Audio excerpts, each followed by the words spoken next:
Praise the Lord. ஒரு நிமிஷத்தில் ஒரு வார்த்தையை கவனிச்சிருவோம். 39வது சங்கீதம் அதனுடைய 6வது வசனத்தை பாருங்க. வேஷமாகவே மனுஷன் திரிகிறான். எப்படியாங்க?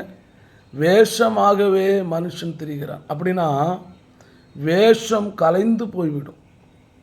மனிதனுடைய வேஷங்கள் என்ன செய்கிறோமா? கலைந்து போய்விடும். பாருங்கள், அடுத்து விருதாவாகவே சஞ்சலப்படுகிறான். விருதாவாக ஒன்றுமே இல்லை, சும்மா சஞ்சலப்பட்டுக்கிட்டே இருக்கிறானா. அடுத்து பாருங்கள், சஞ்சலப்படுகிறான் ஆஸ்தியை சேர்க்கிறான். ஆஸ்தி இருக்குல்ல, அதை நிறையா சேர்க்குறானா. யார் அதை வாரிட்டு போவாங்கன்னு தெரியாதான்.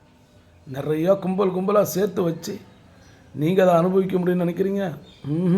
அது யார் வாரிட்டு போவாங்கன்னே தெரியாது. அப்போ வேஷமாக தெரிகிற இந்த வாழ்க்கையில் கொஞ்ச நாள் தானே வாழ போகிறோம். இயேசுவுக்காக வாழுங்க. கர்த்தர் உங்களை ஆசீர்வதிப்பார்.